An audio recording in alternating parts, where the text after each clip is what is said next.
I'm here at MNC Saatchi with David Kershaw, the global CEO of the group. And I'd like to ask you a few questions about your view on branding, maybe MNC Saatchi's view on branding, and also over the nearly 4 decades of your career, some of the changes. Thanks for reminding me.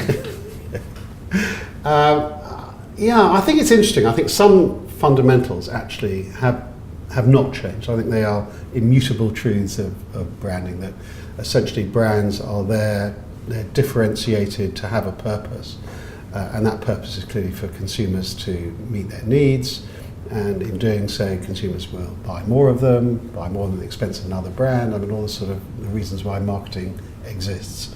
And I think that those principles have not changed that much. However, what has radically changed, and particularly say in the last 10 years, has been the way that that brand is communicated to consumers, and also the speed with which those brands come in and out of fashion. So, we used to talk about the brand life cycle, and the brand life cycle when I first started was, could be 50 years. Now brands can become irrelevant, be overtaken, go out of fashion at an amazing speed, in a matter of years rather than decades. So it's sort of like two speeds. I think the philosophy of brands remains constant. I think the practicalities of managing brands is unrecognisable. What would be an example? You mentioned brand purpose, and that you start with a consumer insight and work backwards. What are some examples, maybe in different industries, that you might think of? I mean, an interesting one that I remember we did for GlaxoSmithKline when they came together, and they wanted a noble purpose, as you say. So this was very much to stakeholders. It wasn't really to consumers. It was to a whole array of stakeholders, from governments to regulators to shareholders, etc. And we tend to we use what we call 3-box thinking, so which is basically what I was referring to earlier. So we will find what we call a simple, universally recognisable truth about the target audience, something that the target audience will always and unquestionably and overwhelmingly believe. And then we'll find a brand truth, and then we'll put those together for a purpose. So in the case of GlaxoSmithKline, the consumer truth was, or the target truth was, that everybody is frightened of disease. Hard to argue with. The brand truth was that GlaxoSmithKline spends more on R&D in that field than any other company in the world. Yeah. And the noble purpose of the company, you don't have to be Einstein at this point, was that no one fights disease more than GlaxoSmithKline. And that, so we fight disease became their rallying cry. And, often with companies, and I'm sure you've seen it, that, particularly for corporate brands, you can get so stuck in a mire of values and missions and objectives. And, it's very hard for people in huge organizations and all those stakeholders to really understand what you're about. But if you can put that into 3 words, we fight disease, then it's a great way of galvanizing those stakeholders together. And as you also might know, the other sort of mantra of this company is brutal simplicity of thought. And we are passionate believers that if you're going to make a brand stand for something, and for people to remember it and for it to stick, you have to distill and distill and distill, and get it down to an absolutely brutally simple communication, like we fight disease.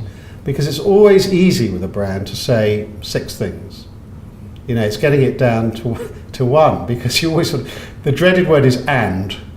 If you get a brand brief, as soon as you see the word and, you can start to panic that it's going to be difficult to get really concise communication, and particularly in the brand truth, in that second box I talked about, because companies and brands quite rightly want to talk. They're very proud of lots of aspects. They'll talk about the ingredients, they'll talk about the quality, they'll talk about the sustainability, there's so much. And of course, the more things you put in, the less likely you are to be able to communicate effectively.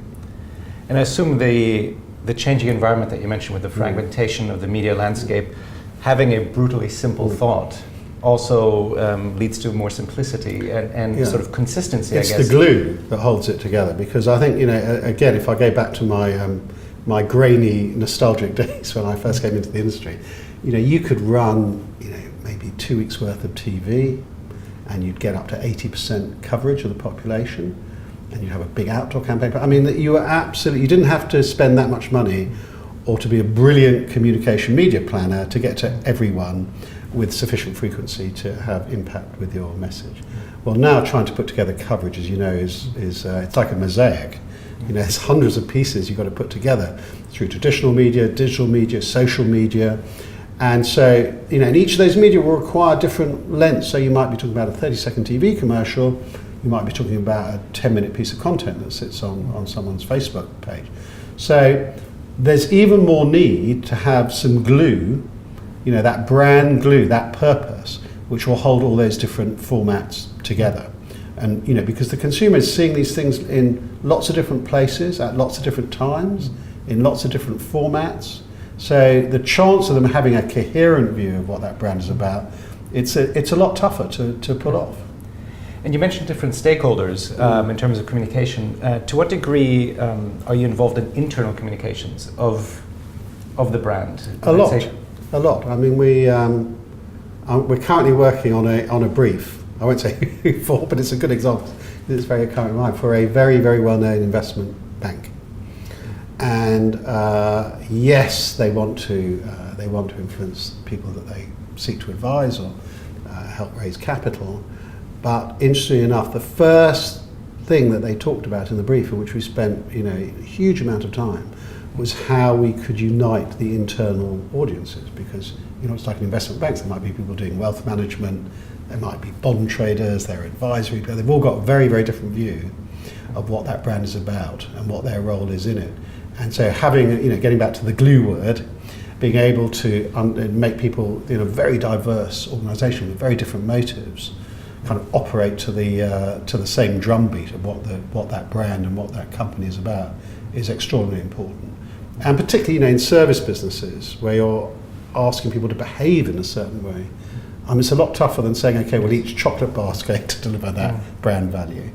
But, you know, I cut my teeth for many years on British Airways, you know, which we looked after for, 25 years or so, and I worked on it for about 15 of those. You know, and that was fascinating because you were, you know, genuinely trying to affect people's behaviour. And the great insight of the sadly deceased Colin Marshall, when he became chief executive of British Airways all those years ago, was that he did not want to do anything externally until he'd begun to communicate with people internally. Which, you know, now that's, you know, you'll hear that all the time, but this was back in the mid-80s. This was a revolutionary thought. So I think in the service business, you've got to go inside out rather than outside in when it comes to establishing the brand and, you know, brand consistency, and those two words should go together.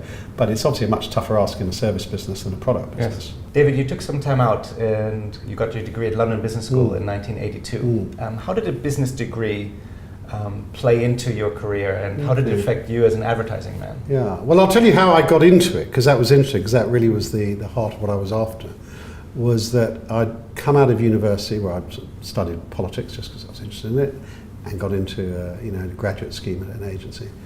And then after sort of 3 years of photocopying, preparing artwork, production estimates, I thought I don't really understand what the client's businesses are about. And so it was as much that it was a matter of confidence that I could have those conversations. Because it did exactly that. It gave me an understanding of business and not just how to make adverts.